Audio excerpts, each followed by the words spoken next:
السلام عليكم ورحمة الله وبركاته، أهلا بكم. أنا عمرو محمود وده الفيديو التاسع من كورس تعلم أساسيات أدوبي بريمير برو. الحلقة اللي فاتت فتحنا صندوق الكنز وعرفنا إزاي نغير حجم أو مكان أي عنصر على التايم لاين، لكن التغييرات اللي عملناها دي كانت ثابتة. النهاردة بقى هنتعلم الفن الحقيقي، إزاي نخلي الفيديو يتحرك مع الوقت، وإزاي نعمل زوم إن أو زوم أوت ناعمين، أو إزاي نخلي لوجو يدخل الشاشة أو يخرج منها. كل ده بيتعمل بأداة سحرية اسمها الكي فريم. حلقة النهاردة هي بداية صناعة الحركة في فيديوهاتك. قبل ما نبدأ ما تنساش الماتيريال سايبها لك كلها في الديسكربشن، لو عايز تنزلها وتطبق معايا خطوه بخطوه هيكون احسن كتير ليك. هنا انا محدد المقطع بتاعي وواقف على افكتس كنترولز زي ما اتعلمنا قبل كده. بص معايا جنب كل خاصيه سواء بوزيشن او سكيل او روتيشن هتلاقي خاصيه صغيره شكلها عامل زي الساعه كده. الايقونه دي هي اللي بتفعل الكي فريم. خلونا نعمل مثال عملي بسيط. هروح على خاصيه سكيل واتاكد ان السي تي اي واقف على اول الصوره او المقطع بتاعنا اللي على التايم لاين، وبعدين هروح على خاصيه سكيل واضغط على ايقونه الساعه اللي جنبها. بص اول ما ضغطت على الساعه لونها بقى ازرق وظهرت نقطه شكلها زي الجوهره كده على اليمين اهي. النقطه دي هي اول كي فريم. الكي فريم ده بيقول للبرنامج بدايه من هنا، يعني من عند اللحظه الزمنيه دي خلي الحجم 100%، يعني خلي الحجم ثابت زي ما هو تمام. وبعدين هحرك السي تي اي لقدام شويه جوه الصوره اللي على التايم لاين كده، مثلا لحد ما اعدي 3 ثواني كده، وبعدين هروح لقيمه السكيل اغيرها اكبرها مثلا، هضغط عليها واسحب يمين الصوره هتكبر زي ما انت شايف كده. ممكن بدل ما اضغط على القيمه نفسها واشدها يمين او شمال عشان اصغر او اكبر، اضغط على القيمه كده فهتتحدد، وبعدين اغير القيمه اللي انا عايزها انا كتابه بايدي. يعني بدل ال100 دي هخليها 200 مثلا او اكتر زي ما انا عايز. انا هرجعها 100 تاني اهو، وبعدين اغير القيمه بتاعتها كتابه عشان تشوفها. هرجعها للقيمه بتاعتها تاني زي ما قلنا قبل كده من سهم B6 اللي قدامها ده، اضغط عليها ترجع زي ما كانت. اول ما ضغطت على السهم رجعت هي 100 تاني، والصوره بعد ما كبرناها رجعت تاني زي ما كانت اهي. هضغط عليها دلوقتي بقى علشان تتحدد اهيت، وبعدين اغير قيمتها كتابه. هكتب فيها مثلا 250 بدل ال100 بتاعتها. لاحظ معايا الصوره حصل لها ايه بعد ما غيرت القيمه من 100 ل 250 وبعدين عملت انتر.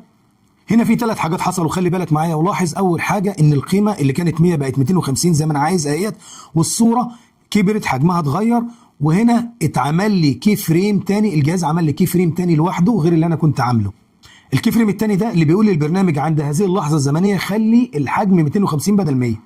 دلوقتي البرنامج هينفذ الامر ويعمل حركه ناعمه بين النقطتين دول. تعالوا نتفرج كده. علشان نتفرج هرجع السي تي اي اهوت عند النقطه الاولى ونتفرج مع بعض. وخلي بالك السي تي اي انا بشغل من هنا زي من هنا، هو السي تي اي ده هو ده.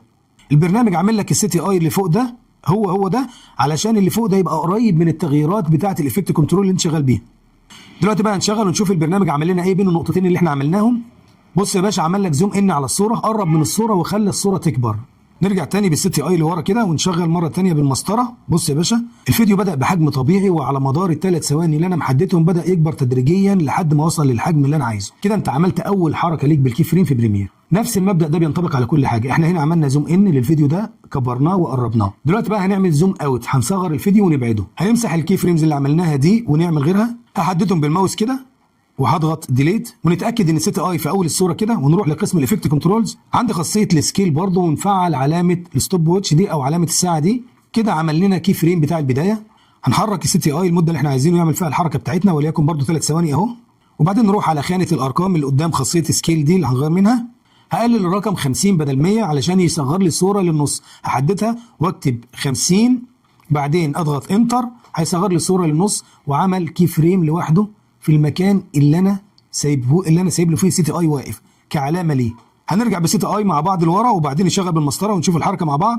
هو كده عمل الزوم اوت اللي انا قصدي عليه، صغر الفيديو ورجعه لورا، وعمل الحركه دي بين النقطتين دول اللي انا محددهم زي ما انا عايز. لان الكي فريم ببساطه انك بتقول للبرنامج انا هعمل حركه دلوقتي في الشغل بتاعي اللي على التايم لاين. الحركه دي انا عاوزها تبدا من هنا وتنتهي هنا. المثال اللي جاي ده هيعجبك قوي وهوضح لك الفكره بطريقه ابسط بس ممتعه. انا عندي مثلا في الداتا اللي احنا جبناها النهارده ونزلناها مع بعض اللوجو بتاعي ده، انا هجيبه من القسم بتاعه قسم البروجكت بانل وهنزله على التايم لاين كده. تمام. انا عايز اعمل فيه ايه بقى دلوقتي؟ انا عايز اللوجو ده يكون بره هنا وبعدين يدخل يبان في الشاشه. هحدد الاول اللاير بتاعه من تحت من على التايم لاين، لازم احدد اللاير بتاع الحاجه اللي انا عايز اشتغل عليها. هضغط على اللاير بتاعه كده هو اتحدد، هروح لقائمه الايفكت كنترولز.